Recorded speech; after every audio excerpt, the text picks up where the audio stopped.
तो मैं रीट की एग्ज़ाम इसलिए नहीं दे पाई क्योंकि हाँ जी, राम राम साहब, बहुत बहुत स्वागत है आपका मेरे यूट्यूब चैनल पे। तो ये था नानी जी के 12वें का दिन। शाम को था जागरण का प्रोग्राम और दिन में भी हमें वहीं पे खाना खाना था, तो मैं वहाँ पे गई। और जो लेडीज़ थी वो सारी बैठ के खाना वगैरह बना रही थी। ये जो भट्टी है इस पर रोटियाँ सेक रही थी, तो मैं भी इनके साथ काम में लग गई। मैंने भी थोड़ी रोटियाँ वगैरह बनवाई, इनकी हेल्प करवाई। इतना सब काम करवा के ये देखिए पीछे जो अपने आस पड़ोस के जो बच्चे वगैरह या फिर जो गेस्ट वगैरह होते हैं अपने घर परिवार के, वो खाना खा रहे थे। फिर हमने फ्री होकर सब ने मिल के खाना खाया। ये रोटियां चूर चूर के सब्जी और रोटी मिक्स करके खाई। और ये सब्जी में थोड़ी हेल्प की, जैसे मटर वगैरह छील दिए, ऐसे ऐसे काम करती है। फिर मैं तो जल्दी घर आ गई थी क्योंकि मुझे घर आके भी थोड़ा काम करना था। ये लेडीज़ काम कर रही थी सारी की सारी, तो मैं और मोम है वो घर आ गए। घर आके मैंने कपड़े भी धोए, चाय भी बनाई, दूध भी जमाने के लिए रखा, झाड़ू वगैरह भी बनाई क्योंकि शाम का जो खाना था वो वहाँ पे था। पर पापा जो मेरे ससुर जी है वो खाना खाने नहीं गए थे, इसलिए मैंने उनके लिए पालक की सब्ज़ी और बाजरे की रोटी बनाई थी। चाय पी, झाड़ू निकाली, कपड़े धो दिए, मतलब इतने सारे घर के मैंने काम कर लिए थे। ये पालक की सब्ज़ी और बाजरे की रोटी बनाई। तो अब मैं बताती हूँ कि मैंने रीट मेंस का एग्ज़ाम क्यों नहीं दिया। जब रीट प्री का एग्ज़ाम था तो उस टाइम मेरा प्रेगनेंसी पीरियड चल रहा था। मैं ना ठीक से बैठ पाती थी और ना ही मैं पढ़ पाती थी। तो रीट प्री मेरा क्लियर नहीं हुआ। मैं शायद 3 या 4 नंबर से मेरा रह गया था। तो रीट प्री क्लियर नहीं हुआ तो मैंने रीट मेंस का एग्ज़ाम नहीं दिया और ना ही मैंने उसकी प्रिपरेशन करी।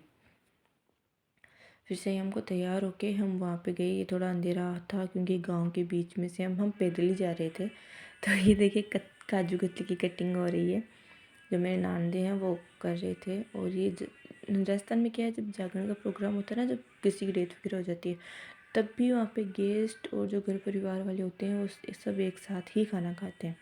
ये शाम को जागरण का जो चल रहा था वो था। जो राजस्थान के जो लोग हैं वो अच्छे से इस चीज़ को समझ सकते हैं। फिर पकौड़ी, बुनिया वगैरह, ये मिर्ची का कुट्टा, ये सब था खाने में, तो हमने ये खाया। फिर हम वापस घर आ गए थे, पर मैंने वो व्लॉग शूट नहीं किया, उसकी मैंने क्लिप नहीं ली। फिर सुबह में मैं तैयार होके मैं वहाँ पे गई, तो मैंने ये कॉटन की ओढ़नी ओढ़ी थी। पर वहाँ पे जाते ही ऐसा कहा, सबने बोला कि ये इस पर अच्छी नहीं लग रही, जबकि ये बिल्कुल नहीं थी।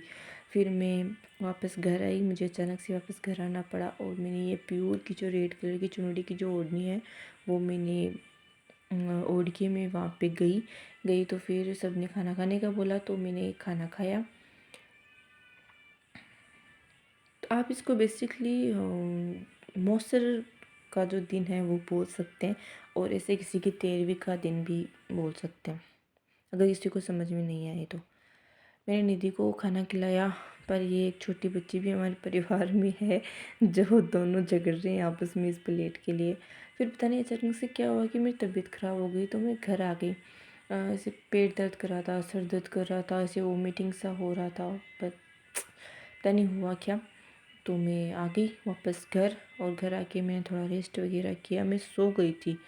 फिर मोम आए, मोम ने मुझे कॉफ़ी वगैरह बना के दी। फिर अब शाम का खाना तो घर पे ही था। देखो 12वें के दिन हमने सुबह खाना वहाँ खा लिया, शाम को भी वहीं खा लिया, जागरण था, मौसर था, तो हमने दिन में खाना खा लिया। पर अब शाम का खाना हम घर पे ही खाएंगे। तो मुझे बनानी थी कड़ी, और सब्ज़ी शायद पड़ी हुई थी या फिर क्या पता, मैंने बनाई याद नहीं है अच्छे से। तो मैंने लहसुन वगैरह छीला और अपनी कॉफ़ी वगैरह पी। और ये देखो ये दी की मस्ती, क्योंकि मेरी तबीयत ख़राब थी तो मुझसे ज़्यादा काम हुआ नहीं, इसलिए मैं जो बैठे बैठे का जो काम है वही मैं कर रही थी। पर ये मुझे ना तो लहसुन छीलने देती है और ना ही कोई काम करने देती है। अब देखो ये लहसुन खा रही है मुंह में, पता नहीं इसको कितना अच्छा लगता है, पर ये लहसुन खाती है। अगर कोई जिसने मेरा चैनल सब्सक्राइब नहीं किया है तो वो प्लीज़ सब्सक्राइब ज़रूर कर लेना, क्योंकि यार आप लोगों का क्या ही जा रहा है इसमें। तो ये लहसुन वगैरह छील के इस काम से फ्री होके ये मैंने बनाई कड़ी। और इधर मैंने हाँ लहसुन की मैंने चटनी बनाई थी, लहसुन और मिर्च की चटनी बनाई थी। फिर शाम को दूध वगैरह पिया। बस यही था मेरा आज का दिन। तो मैंने आपको बता दिया कि मैंने रीट में क्यों नहीं दिया और मुझे वापस अचानक से घर क्यों आना पड़ा। ठीक है।